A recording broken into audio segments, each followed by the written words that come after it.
Mein Name ist Christian Mithofer, ich bin seit 12 Jahren bei der Firma Ruwag.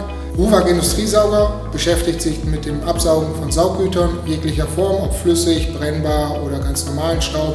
Wenn der Filter zu stark belastet ist, kann es sein, dass wir nicht mehr die passende Saugleistung zur Verfügung stellen können und Sauggut liegen bleibt, wodurch dann halt eine Gefahrensituation entstehen kann oder aber ein Bauteil, was gefertigt wird, nicht mehr den Qualitätsansprüchen des Kunden entspricht.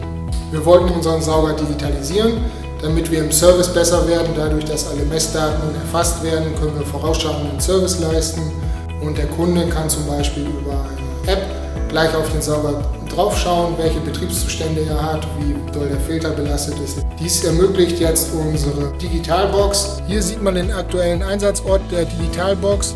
Hier sieht man den Filter, Antrieb, Gebläse. Man sieht hier eine ansteigende Filterbelastung. Das bedeutet, der Kunde ist am Saugen und belastet gerade den Filter mit seinem Sauggut. Wenn ein bestimmter Bereich überschritten wird, wird zum Beispiel eine Meldung generiert, dass der Kunde abreinigen muss, um wieder seine Saugleistung zu bekommen. Das Modul von Microtronics sendet über die GSM-Technologie alle Messdaten an einen Satelliten und von dort aus geht es weiter in eine Cloud, wo die Daten dann vom Kunden oder von uns abgegriffen werden können. Es sind alle relevanten Messdaten des Saugers, wie zum Beispiel die aktuelle Filterbelastung, der Unterdruck, Differenzdruck, Betriebszustand, Betriebsdauer. Durch die Möglichkeit der Ortung der Sauger können wir jetzt genau sagen, wo die Sauger im Grunde genommen sich auf der Welt befinden und dadurch halt unseren Servicepartner in dem jeweiligen Land darüber informieren, Achtung, dort ist ein Sauger, dort kommt irgendwann mal ein Service auf dich zu. Der Service wird effektiver, dadurch, dass nicht mehr regelmäßig der Kunde angefahren werden muss. Wir lernen, wie verhält sich der Sauger bei unterschiedlichen Sauggütern und können dadurch den Kunden noch besser beraten in einer Lösung für sein spezifisches Sauggut.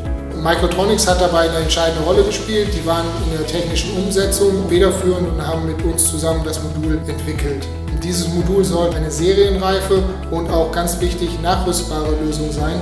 Somit können auch ältere Sauger von Ruwag, sagen wir aus den 80ern, 70ern, nachgerüstet werden und bekommen einen digitalen Zwilling. Die Ausarbeitung der Lösung mit Microtronics hat in einem Workshop stattgefunden, wo Angestellte anwesend waren aus verschiedenen Abteilungen, wie zum Beispiel der Serviceabteilung, der E-Abteilung, der Forschung und Entwicklung, aber auch aus der Produktion und aus dem Marketing. Durch die Erfassung der Messdaten können wir den Kunden eine noch individuellere Lösung bieten. Ruwag saugt alles.